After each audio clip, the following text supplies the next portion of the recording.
Hello, hello, you 10, and welcome back to Fun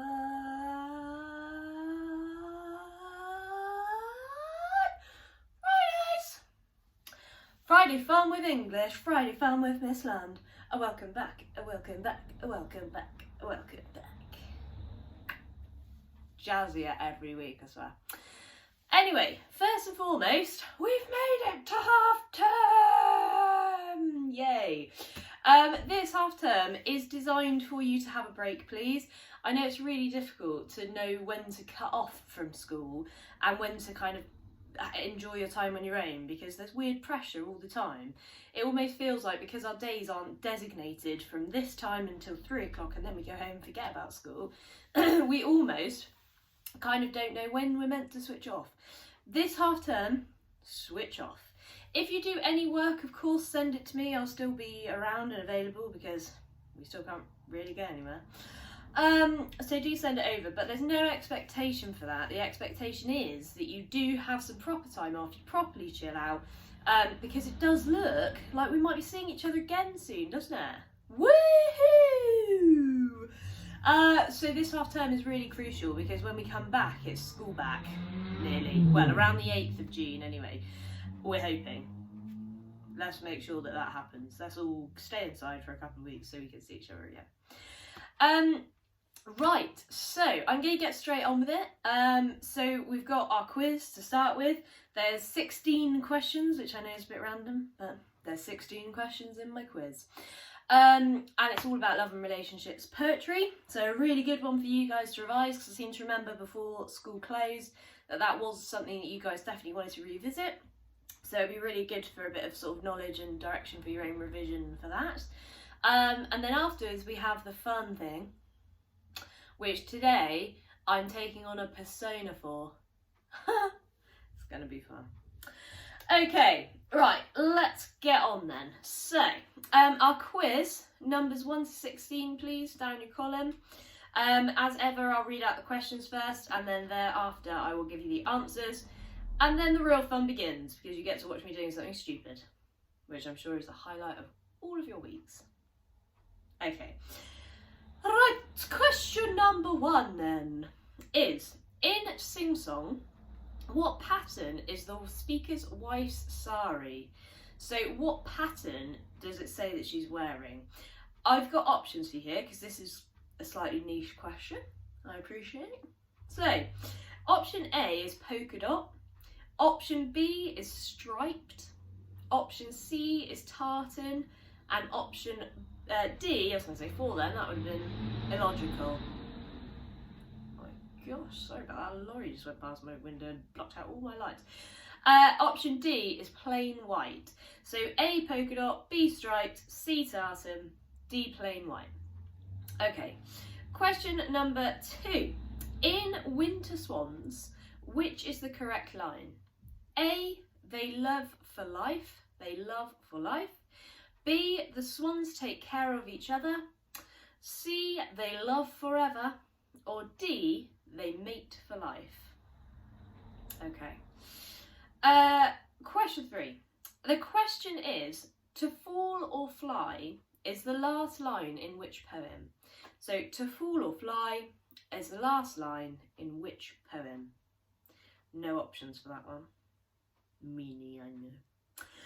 Okay, question 4. The question is, in Follower, what is the correct quote to show the speaker feeling he was an inconvenience to his working father? Prepare, listen closely, because they're not dissimilar. So, option A, tripping, falling, yapping. Option B, tripping, falling, barking. That's my joke one. It's not that one. But it's funny. Imagine if he was falling around behind his dad and going, it adds a whole new dimension to the poem. Option C, stumbling, tripping and rolling.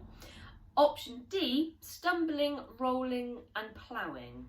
So which triplet, which cluster of 3 words are the ones that he sort of uses to describe himself feeling like he's an inconvenience to his father? Okay. Question number 5. In Walking Away, Cecil Day-Lewis uses the simile And again, you have 4 options here. Option A is like a winged seed loosened from its parent's stem. Option B is like nature's tug of war. Option C is like the moon orbiting Earth. And option D is like a football match with no rules. So which one does he use? Okay, question number 6. Complete the line from The Farmer's Bride, my personal favourite, as you all know. Love a bit of darkness. We chased her flying like a hare is the start of the line. Which of the following options completes it? So option A, fetched her home at last. Option B, before our lanterns. And option C, her smile went out. Which of those 3 options completes the line, we chased her flying like a hare? Okay, question 7. Is your life more real because you dig and sow? Is a line from which poem? No options here, you just got to guess. Question number 8. The smile on your mouth was the something thing. What is the missing word there? So the smile on your mouth was the something thing. And that is from the poem Neutral Tones. Okay, question number 9. What type of tree is mentioned in Sonnet 29? What type of tree? I don't know why, but the moment I set up this camera and start doing these videos, it's like everyone gets the memo and thinks, let's walk past her window and stare at her. This never happens until I put my phone on record. As I said before. What, you never seen a YouTube star before? Okay. Question number 10.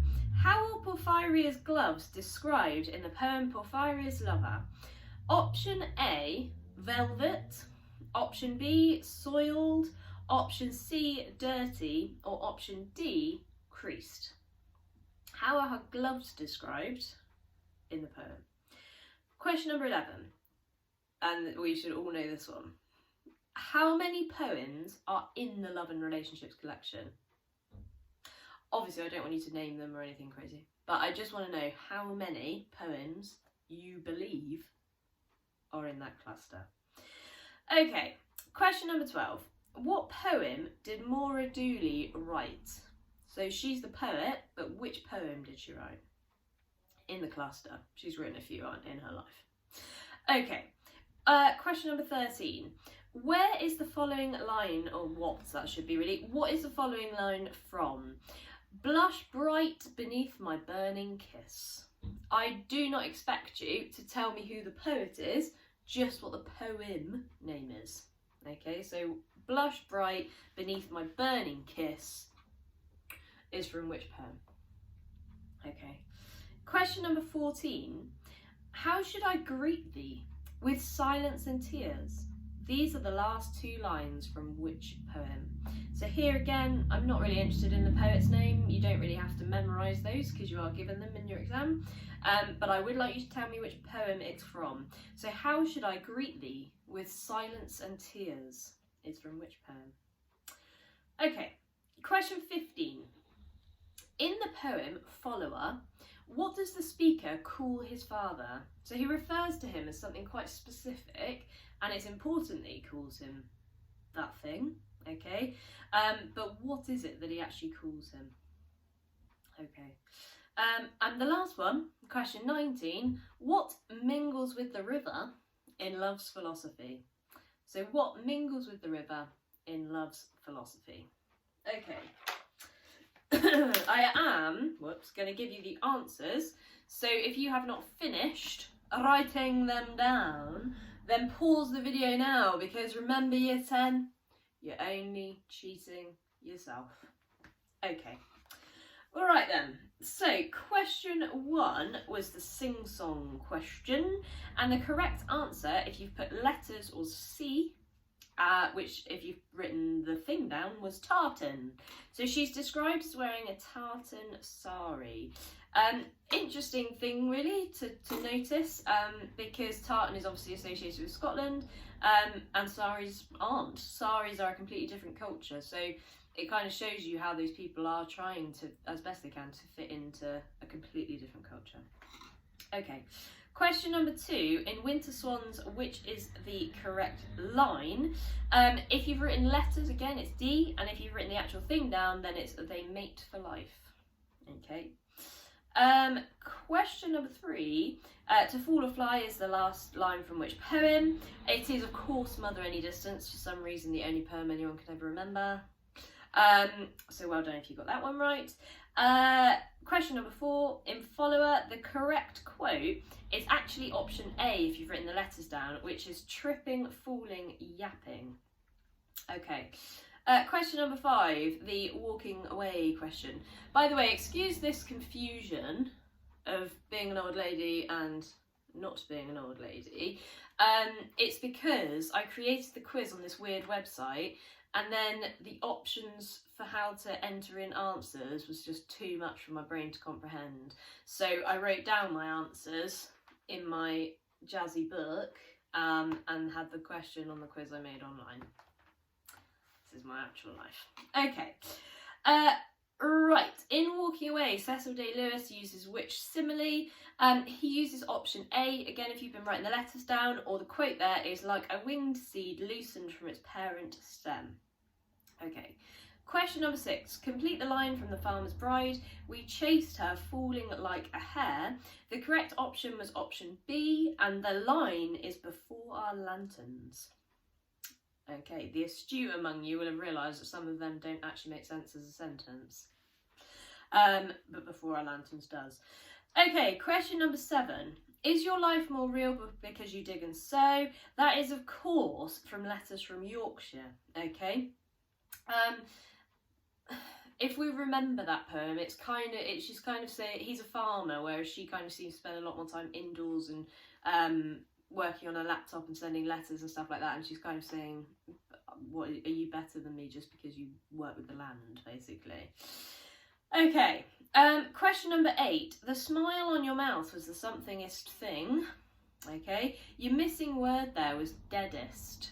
Okay, so it's basically, I don't know if you will have experienced this or whether it's kind of a grumpy old person thing, but sometimes you meet people and they smile in a way that, this is about to get so philosophical, I don't know why I started on this, but they smile in such a way where you think, oh, you're just the most unhappy person in the world, which sounds really bizarre because they're smiling, but it's kind of, whereas some people smile and their eyes light up and their face changes, some people are just like that, and you think, oh dear, not happy today. Okay. Question number 9. What type of tree is mentioned in Sonnet 29? Is, of course, the palm tree. For some reason, it's a line that excites all of us in the English department whenever we teach that poem. And, oh, my palm tree comes out. We all get quite excited about it. Okay, question number 10. How are Porphyria's gloves described in the poem Porphyria's Lover? They are described as being soiled, bizarrely, which is option B. It tells us that she's obviously been running through the night and they've got a bit muddy and whatever, so she takes them off. Okay, question number 11. How many poems are there in the Love and Relationships collection? I really sincerely hope that we know this. There are 15 poems in total in the Love and Relationships collection. 15. Question number 12. What poem did Maura Dooley write? She did, of course, write Letters from Yorkshire. Probably my least favourite poem in the cluster. I know I'm not really meant to have an opinion on these things, but I don't really, it's just not for me. I like the drama of Farmer's Bride, so Letters from Yorkshire is never going to be my jam. Okay, question number 13. Where is the following line from? Blush bright beneath my burning kiss. That is from Porphyria's Lover. Okay. Question number 14. How should I greet thee with silence and tears? These are the last 2 lines from When We Two Parted, which you guys would would love, because in this book I've written the 2 as a 2. Which makes me feel like an absolute gangster. The original OG. Okay. Where am I up to? Oh yes, question 15. In the poem Follower, what does the speaker call his father? He calls him an expert. kind of an interesting word to use to describe your dad. I mean, my dad is an expert at what he does, but it's certainly not this kind of first term that I would use as a sort of term of endearment for my dad. So it again tells you that while his son might kind of idolise him and watch him, there's not necessarily an awful lot of love loss there, if that makes sense. Okay, and then the last one, let's get to it. Question number 16. What mingles with the river in love's philosophy? It is fountains. Fountains mingle with the river and moonbeams kiss the sea and blah, blah, blah, blah, blah, blah, blah. Remember, he quite likes her in that poem. Right. Okay, so marks out of 16. Do email me and let me know what you got. It really does please me when you people do that. That's always makes my day. Right. What we have, okay, or what I have, I should say, for you for your fun revision thing this week. I've put together, the premise of this is it will help you both with your lang work, particularly your question 5 in paper 2, where you're asked to write in quite a sort of sensible way, I suppose. You're asked to, rather than write a story, write like a letter or a speech or whatever it might be, or an article, that kind of thing. And this, what I've written, I've basically written a news report that focuses on a key moment in Romeo and Juliet. Okay. You could do this for anything. You could do it for Eva Smith's death. You could do it for the Burlings giving a press release after the inspector leaves. You could do it after the incident that happened with Eric. You could do it even with the poems. You could kind of do like a news report based on, I don't know, let's say the love's philosophy, and you could say, young man hunts down a woman who he wishes to mingle with, blah blah blah. Yeah, so you could literally do it for anything, but it really helps you to revise the information that you need, and also to kind of have a bit of fun doing it. And I am a firm believer that if you're having fun while you're learning, then you're learning more, basically.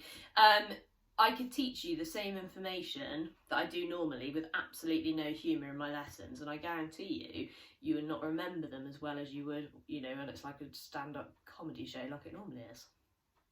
You guys should have to pay me to come into my room, because the material that I give out is top drawer. Right, so so I've basically put together this news report for a key moment in Romeo and Juliet. You'll see how I've done it. I've reviewed the information that's in the scene, but I've also tried to use some key quotes from the play. So again, that's another way that it will really help you to revise. Right, I've got to get my newsreader glasses on. Here we go. Oh, and hang on, I've got to do my newsreader voice as well. Right. This just in. 2 young teenagers were found dead this evening in the tomb of a local noble's home, the Capulet family. The 2 children are thought to be Romeo of the Montague family and Juliet of the Capulet family. Cause of death, suicide by poisoning. Shuffling with my papers like they do on the news.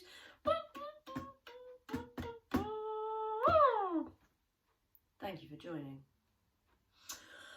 It has been since revealed by a local source who wanted to remain anonymous but was wearing a large cross that the 2 had been married in secret owing to an ancient grudge, quote from the play, between the 2 families. It is thought that the 2 deliberately poisoned themselves because they would not be together and that would be a fate worse than death. It has been suggested that the 2 are star-crossed lovers, that's a quote, and that perhaps they haven't escaped the end which they have eventually met. Following an unfortunate altercation during which Juliet's cousin had been murdered, Romeo has returned illegally to Verona to die with his wife. May they rest in peace together. A local family friend to the pair has said that Romeo was a hopeless romantic, while Juliet was a realist who developed an unrealistic vision of her relationship as she was blinded by love. The source added that both will be missed by all. The families have come together during this time of need and have seemingly now understood that this feud cannot continue.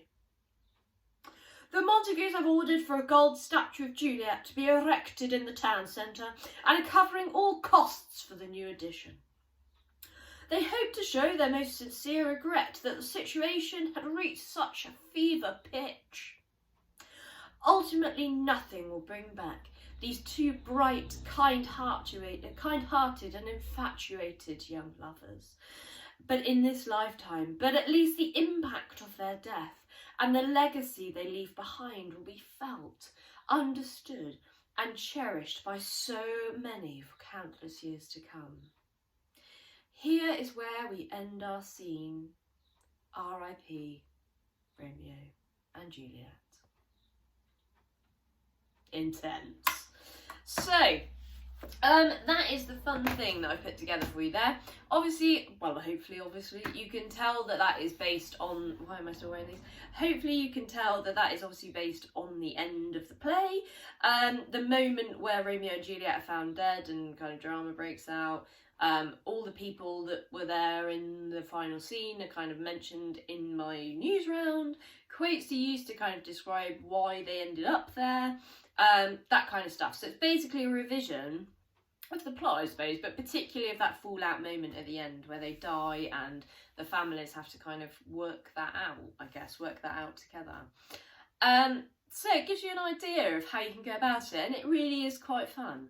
You don't have to film yourself, you don't have to do anything, but just writing them is quite a clever exercise to get you kind of thinking about all of those things. Quotes, plots, themes, characters, everything that you need to know. Right, so that is us done for another week. I do hope that you have a go at some of these things. I get some lovely emails from some of you who are watching them, catching up with them, and that is awesome. I know it's the only thing at the moment that's close to kind of like a lesson that you guys have, in as much as you can hear a teacher talking. That too will be changing next term, from the first week back, but thereafter as well. But yeah, do keep up with these videos. You don't have to do anything, even if you just watch them, that's good enough for a vision really, because you're getting the answers to some questions, you're listening to something that's about the play, blah, or the poems, or the whatevers, the novel, the novellas, all that good stuff, all the so yeah, but do keep up with them, because it's great to keep that lit stuff fresh in your mind. It will make life far easier next year, and of course you can revisit these videos next year and there'll be great revision then too. What can I say, I'm just the gift that keeps on giving. Right, that's me out. Mic drop. For another week. Next week, of course, is half term, so I will not be dropping the vid next week, but I will be back at it as of obviously the week after half term, so in a couple of weeks' time. Have a fantastic break, chill out, okay? Really do chill out, because next term is going to be, if nothing else, fairly weird and eventful. So you'll want all your faculties.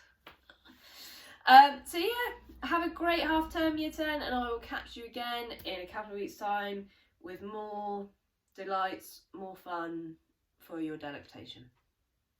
Happy half term!